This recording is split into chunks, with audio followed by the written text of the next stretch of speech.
I appreciate you clicking on this video. Please like, subscribe. It helps a ton. This, you know, the algorithm says most of you aren't subscribers. Subscribe. I've got over 1,000 videos on here.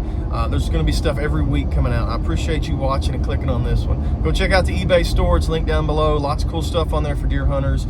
Check out the Patreon. Lots of content on there, especially tied with our podcast. The Patreon is going to be closely tied to that. Speaking of podcasts, check out the Hunt Hungry podcast on Spotify. Check out the Hunt Hungry podcast YouTube channel. We're going to grow it separate from this channel, so you definitely want to be subscribed to that Hunt Hungry podcast. So this series, memorable hunts from last year, I call them Triple R Woods Classics, just hunts from last year that were very memorable, a little more detail, a little more information about them than when I released them a year ago probably.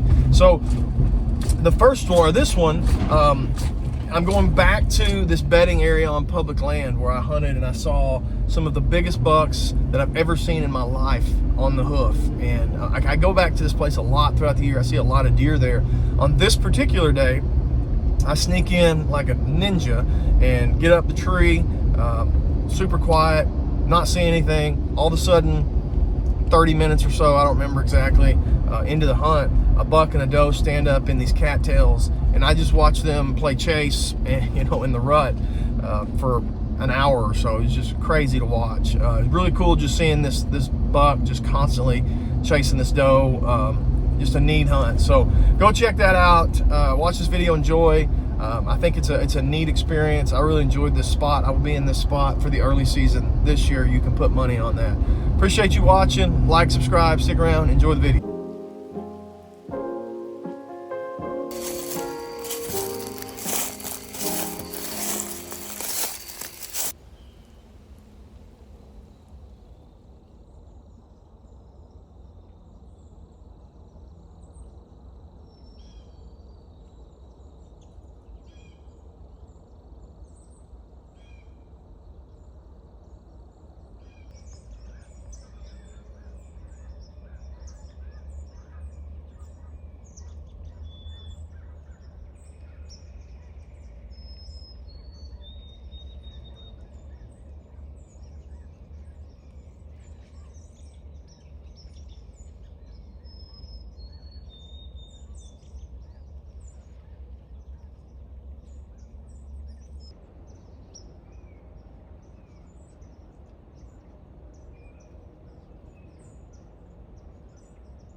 Well, that was a cool morning hunt. Snuck in there and where I've always considered to be a deer bed, and then just around 8:30 they stand up and they're just looking at me, drinking my coffee. And luckily they calmed down, they started doing their thing, and that doe was trying to get out of the swamp, out of the bed it seemed like, and that buck would head her off and grunt and turn her back in, and they just kind of chased each other for a while. It was pretty cool. I was going to shoot that buck if he got close enough. He was probably 38 yards when he first stood up and looked at me, but he's in that cane. You just can't really see him in that cane, but just a cool morning. I'm going to go back there this afternoon. Hopefully they're still in the area, and if she's a hot doe, maybe there'll be some more in the area, more bucks in the area, so we'll give it a try. But definitely a cool morning anytime you get to watch them for over an hour just chasing back and forth.